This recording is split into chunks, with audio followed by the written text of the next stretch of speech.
To further combat inflation, we will not only be reducing the cost of energy, but will be ending the flagrant waste of taxpayer dollars.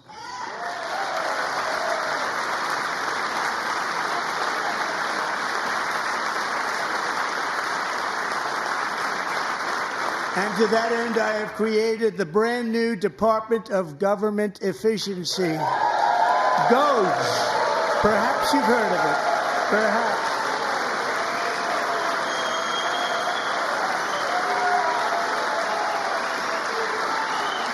Which is headed by Elon Musk, who is in the gallery tonight.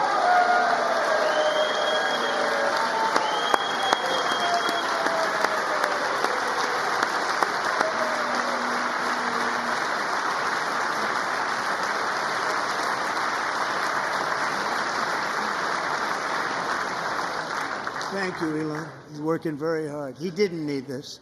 He didn't need this. Thank you very much. We appreciate it. Everybody here, even this side, appreciates it, I believe. They just don't want to admit that.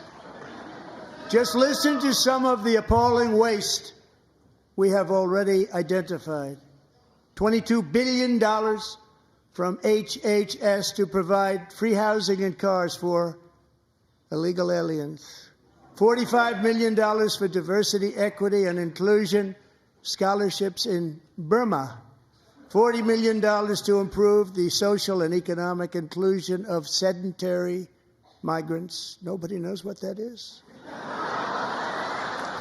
$8 million to promote LGBTQI+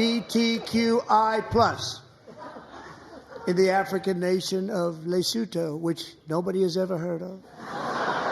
$60 million for indigenous peoples and Afro-Colombian empowerment in Central America. $60 million. $8 million for making mice transgender. This is real. $32 million for a left-wing propaganda operation in Moldova. $10 million for male circumcision in Mozambique. $20 million for the Arab Sesame Street in the Middle East. It's a program. $20 million for a program.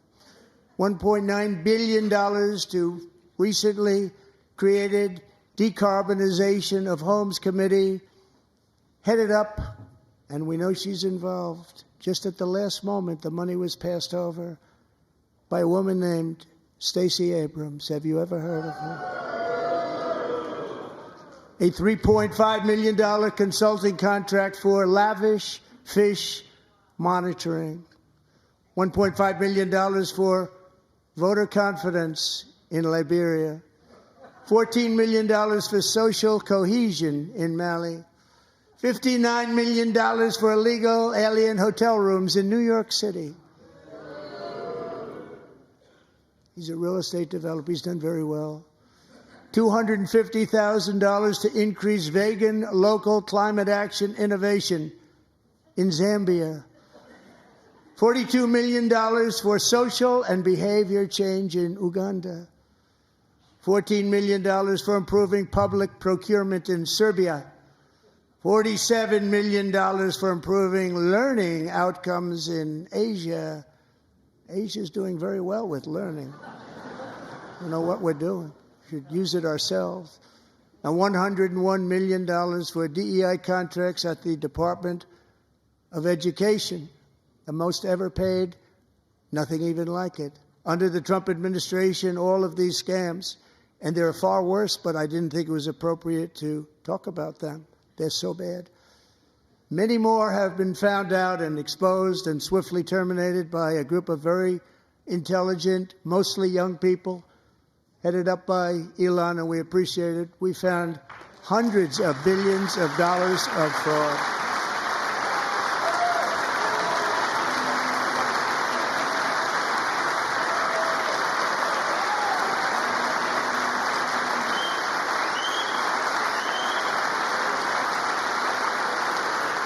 And we've taken back the money and reduced our debt to fight inflation and other things. Taken back a lot of that money. We got it just in time. This is just the beginning.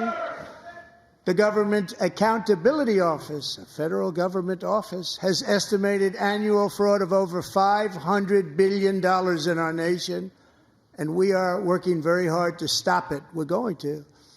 We're also identifying shocking levels of incompetence and probable fraud in the Social Security program for our seniors, and that our seniors and people that we love rely on. Believe it or not, government databases list 4.7 million Social Security members from people aged 100 to 109 years old. It lists 3.6 million people from ages 110 to 119. I don't know any of them. I know some people that are rather elderly, but not quite that elderly. 3.47 million people from ages 120 to 129. 3.9 million people from ages 130 to 139. 3.5 million people from ages 140 to 149. And money is being paid to many of them. And we're searching right now. In fact, Pam, good luck. Good luck. You're going to find it. But a lot of money is paid out to people because it just keeps getting paid, and nobody does. And it really hurts Social Security and hurts our country. 1.3 million people from ages 150 to 159, and over 130,000 people, according to the Social Security databases, are age over 160 years old. We have a healthier country than I thought, Bobby.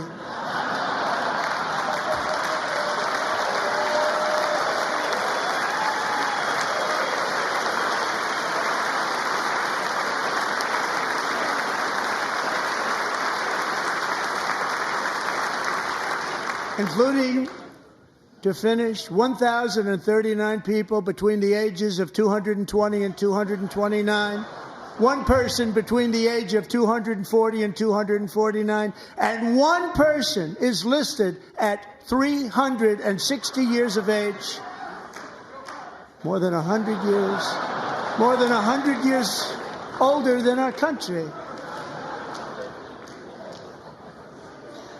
But we're going to find out where that money's going, and it's not going to be pretty. By slashing all of the fraud, waste, and theft we can find, we will defeat inflation, bring down mortgage rates, lower car payments and grocery prices, protect our seniors, and put more money in the pockets of American families.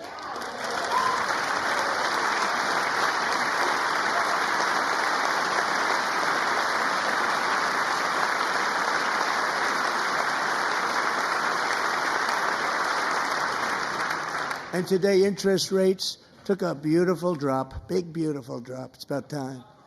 And in the near future, I want to do what has not been done in 24 years, balance the federal budget. We're going to balance it.